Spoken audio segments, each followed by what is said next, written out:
কেন জানেন? আপনি ভগবানের চরণে থাকেন, দেখবেন ভগবান অনেক কিছু আপনার দ্বারা করাই নেবে। আজকে আল্লাহ একটা কথাই বলছে, গোবিন্দ আমার মৃত্যু হলে জানি আমার সেবার পরে হয়, আমার আগে জানি না হয়।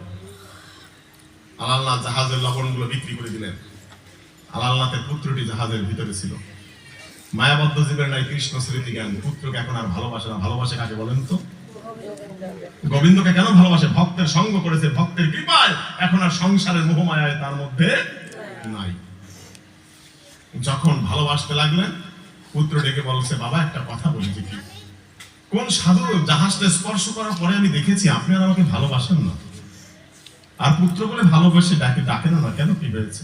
পুত্রকে কাছে এসে একটা চিঠি লিখে দিয়েছে। চিঠি বলছে, পুত্র আমি নেমে যাব কোথায়? নেমে যাব বৃন্দাবনে।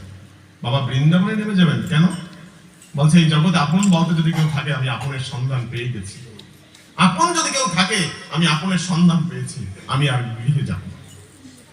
বাবা আপনি কি বলেন? বলে, বাবা আমি বেশি কিছু নিয়ে নামলাম না, লবণের চালানের যে ব্যবসা হয়েছে সেই ব্যবসাটা নিয়ে নামলাম।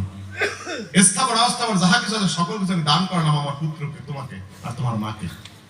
লিখে দিলাম আমি আর যাব না।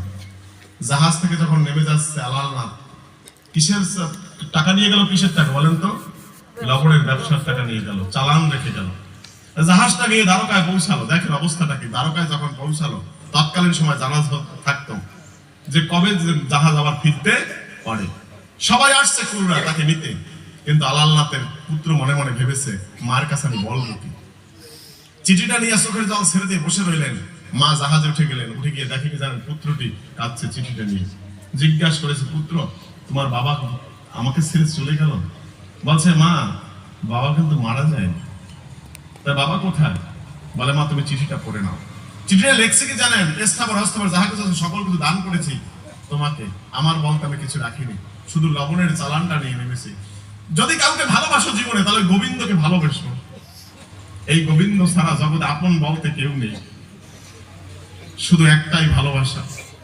কাকে ভালোবাসবো? গোবিন্দকে। তাই বলছে কি, ওরে যে দেশে বাস করুরে দয়া, আমি সেই দেশের ভিখারি হব রে। তোমার নাম গুণাগুণ গে দয়া, ওরে ব্রজের ধুলা গায়ে মাখিব। যে দেশে বাস কররে দয়া, আমি সেই দেশের ভিখারি হব রে। আল্লাহ নেমে গেলেন, সহধর্মিনীর চিঠিটা পেলেন। এই চোখের জল ছেড়ে দিয়ে মনে মনে চিন্তা করলেন, যার রাজ্যে স্বামী থাকে না তার কাছে সম্পদের কি দাম, কি করা যায়? একটা জায়গায় আটকে গেলেন। কোথায় জানেন? আল্লাহর মা ছিল বৃদ্ধ মা, সে করে দিন গুনে রাখতো, চোখে দেখতো না। জাহাজটা কবে আসবে সে তার হিসাব রাখতো। শুধু একটা চিন্তা করেছে, মা যদি জিজ্ঞাসা করে আমার পুত্র কোথায়, আমি বলবো কি? হয়তো ভাববে আমি খারাপ তাই চলে গেছে। সব থেকে বড় দুঃখী কে এখন বলেন তো? বিপদে পড়ে গেছে কে? সহজ বলবে। আপনাদের অনেকের ঘরে মন্দির থাকে না, অনেকের ঘরে মন্দির থাকে। আপনি জানেন দুঃখের কথা বলতে গেলে তো একটা গোবিন্দর কাছে যাওয়া দরকার, কিন্তু অনেকের ঘরে তো গোবিন্দই থাকে না, তো তার কার কাছে যাই বলে? কিন্তু একটা কথা শুনে আল্লাহর একটা ঘটনা ঘটে গেছে। এই হলো তার শিষ্টাচার জীবনে। কিভাবে মোর ঘুরে গেছে, আল্লাহ এমন কোন পুণ্য করেছে যে পুণ্য ফলে আজকে আল্লাহ গোবিন্দের চরণে চলে যায়। এই পুণ্যটা দেখেন। আল্লাহ যেদিনকার জমিদারিতে আল্লাহদের সহধর্মীকে নিয়ে আসছে নববধূ করে, সেদিনকার তার মা বলেছিল, ওই যে চোখে দেখে না, সেই মা বলেছিল পুত্রকে, পুত্র আমার জমিদারিতে এমন কোনো কিছুর অভাব নাই যেটা নাই, শুধু একটা জিনিসের অভাব। বলছে কি? বলছে অভাব হলো এটা,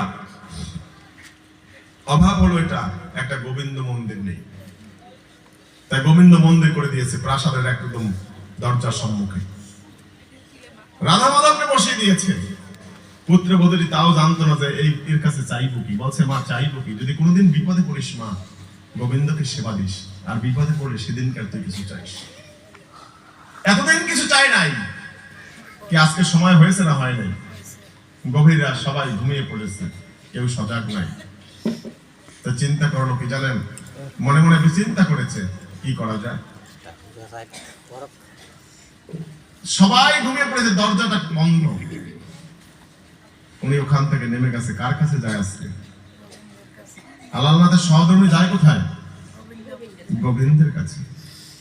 যখন গোবিন্দের কাছে, গোবিন্দর মন্দির কিন্তু গভীর রাতে বন্ধ থাকে, থাকে না? থাকে না? সেবার পরে গোবিন্দ মন্দির বন্ধ। যখন তালাটা খুলেছে, যখন দরজাটা খুলেছে, তখন একটা শব্দ হয়েছে। বৃদ্ধ মা ঘুমাতে পারেনি, মনে মনে চিন্তা করেছে আজকে তো আল্লাহর আসার কথা, কিন্তু এসে তো আমাকে একটা প্রণাম করবে। ওই আল্লাহ তো আসল না। দরজা যখন খুলে দিয়েছে, তখন চিন্তা করছে গভীর রাতে দরজাটা খুললো কে? উনি তখন হামাগুড়ি দিতে দিতে কোন দিকে যাত্রা করেছে বলেন তো?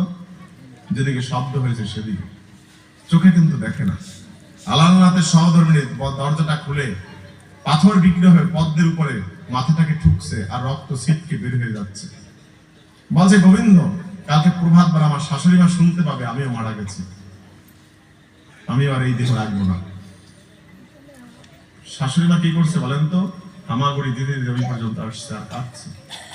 ও গোবিন্দ, আমি এমন কোন অপরাধ করেছি যে অপরাধের জন্য আমার স্বামী আমাকে ছেড়ে গেল?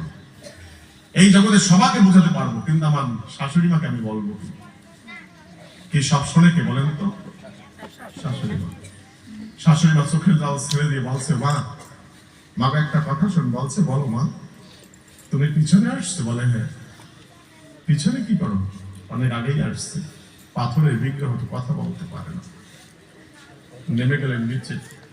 পুত্রবধূ বললেন, মা, আমি আপনার পুত্রকে ধরে রাখতে পারলাম না, আমি রাখতে পারিনি। বলছে, মা গো, একটা কথা বলবো তোকে। বলছে, বলো। আমি গোবিন্দের কাছে একটা চাওয়া প্রার্থনা করতে পারি কি? বলছে, করো।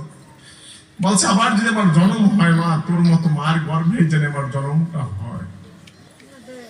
শাশুড়ি মাকে জড়িয়ে ধরে বলছে, মা, আপনার পুত্র ইহ জগৎ থেকে আমি পাঠিয়ে দিলাম গোবিন্দের চরণে, কোনোদিন আপনি দেখতে পাবেন না, আর আপনি বললেন আমার গর্ভে আপনার জন্ম হবে। বলছে, মা, তুই জানিস না তুই আমায় কি দিবি? বলে, কি দিলাম মা? যে এই জগতে আমার জীবন দশায় আমি জেনে গেলাম আমার একটি ছেলে কৃষ্ণ ভক্ত হয়ে গোবিন্দের চরণে বৃন্দাবনে পড়ে গেল।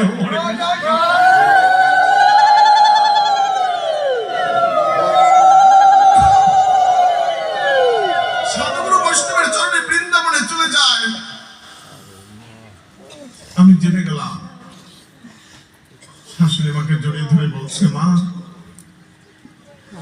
আজকে আমার নির্দেশ দেওয়ার মতো জগতে আপন বলতে তুমি ছাড়া তো কেউ নেই, আমি কি করবো? আজকে আমি প্রাসাদ দিয়ে করবো কি? যার সব থেকে মূল্যবান সম্পদ সে যদি বৃন্দাবনে চলে যায়, আমি কি করবো এই সংসার থেকে? বলছে, বৌমা, তুই চিন্তা করিস না, চল আমরা বৃন্দাবনে যাই। বৌমা মনে মনে ভেবেছে, তুমি এত ত্যাগ করতে পারো আর আমি কিছু করতে পারি না, দেখি আমি কতটা ত্যাগ করতে পারি। কি করেছে জানেন? পুত্রকে বলছে, পুত্র, বলছে, বলো মা। জাহাজটা লোহার দ্বারে বিক্রি করবে। কি বলছে? জাহাজ বিক্রি করতে কিসের দ্বারে? লোহার দ্বারে।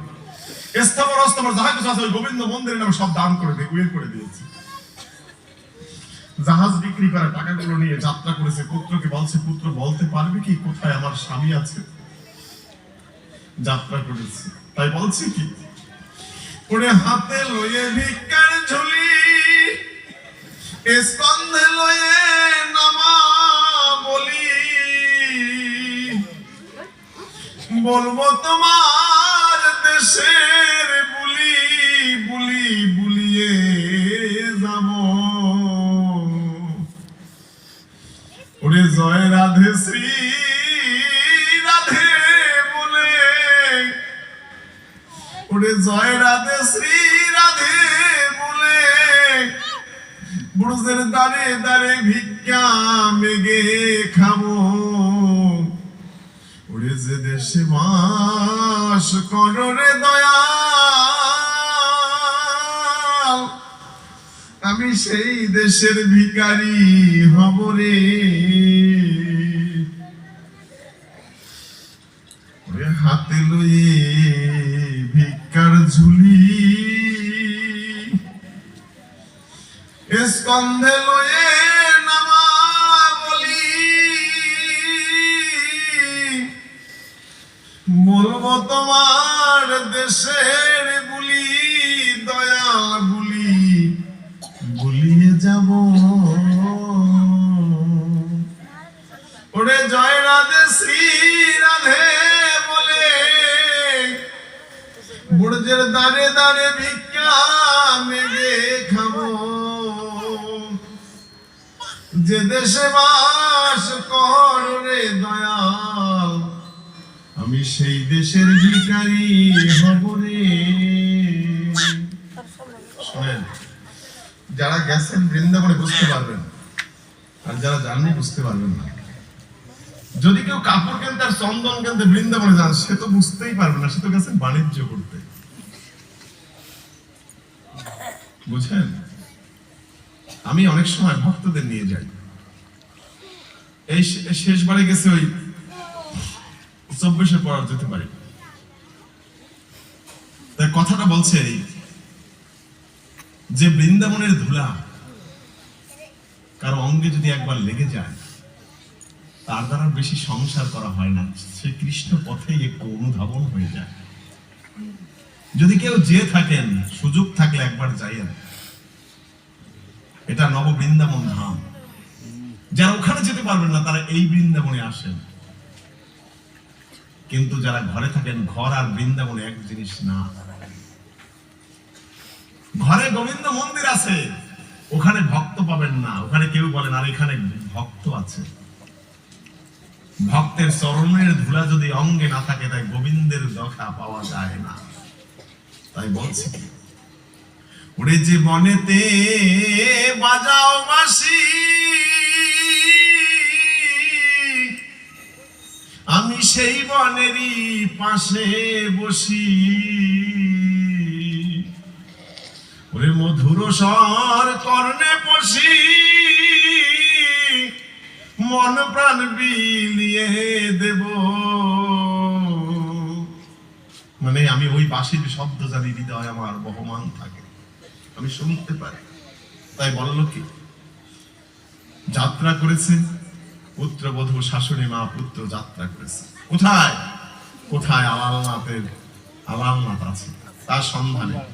আলালনাথ কোন সন্ধানে? গোবিন্দের সন্ধানে। তার সঙ্গ করতে বলছে কার? সহধর্মিণী। স্ত্রী সঙ্গ করলে সে আর দাঁড়াতে পারবে না। আজকে আলালনাথ পেল কি জানেন? প্রতিদিন গোবিন্দ মন্দিরের প্রসাদ সেবা করা তো আলালনাথকে। তাই আলালনাথ এত তাড়াতাড়ি গোবিন্দের দর্শন পেয়ে গেছে। হরে কৃষ্ণ। বুঝতে পেরেছেন বিষয়টা কি বলছে? যখন প্রতিদিন এই ঘটনা গেল, যায় যখন দাঁড়ালেন, সন্ধ্যা হয়ে গেছে। কোথায়? বৃন্দাবনে চলে গেলেন। আলালনাথের মন্দির যেখানে, সেখানে চলে গেলেন যমুনার পাশে। সন্ধ্যাটা হয়ে গেছে। দেখে কি জানেন? যে 10 দিন পূর্বে যে জমিদার ছিল, তার সন্ধ্যা হয়ে গেছে। তার সন্ধ্যা হয়ে গেছে, দেখে একটা ভিক্ষার ঝুলি কাঁধে বইতে বইতে সে যাত্রা করছে। কি জমিদার আজকে কি করছে? ভিক্ষার ঝুলি। আলালনাথের সহধর্মিণী পিছন থেকে ডাক দিয়েছে, দাঁড়াও, কথা শোনো আলালনাথ। আলালনাথ পিছনে দাঁড়িয়ে বলছে, আমি তো কিছু নিয়ে আসিনি, সবই তো দিয়ে দিলাম, আবার কেন আসলে? বলছে, আজকে এসেছিলাম যার জন্য সেটা আমি জিজ্ঞাসা করবো না, আমি জিজ্ঞাসা করবো একটা কথা, যে কি 10 দিন পূর্বেও তো তুমি জমিদার ছিলে। বলে, হ্যাঁ। লবণের চালানটা নিয়ে নেমে গেলে, এত তাড়াতাড়ি আবার ভিখারি হয়ে গেল? এত তাড়াতাড়ি ভিখারি কি করে হলে? সহধর্মিণীর সম্মুখে গিয়ে হাত জোর করে বলেছে, আমার অপরাধ ক্ষমা করে দাও। আমার যা এতদিন ছিল 10 দিন পূর্বে, সেটা আজকে আর আমার নেই। বাজে সেটা কার? সেটা তোমার। আর আমি যেটা নিয়ে নেমে গেছি, সেটা আজকে আমার নেই, সেটা গোবিন্দের। তারপর তুমি ভিক্ষার ঝুলি কাঁধে নিয়েছো? বলছে, হ্যাঁ। কথাটা শুনে সাধু বাবা বেরিয়ে এলেন, হাত জোর করে বললেন, মা তুমি কে? বলছে, আপনি এই জমিদার আলালনাথকে জিজ্ঞাসা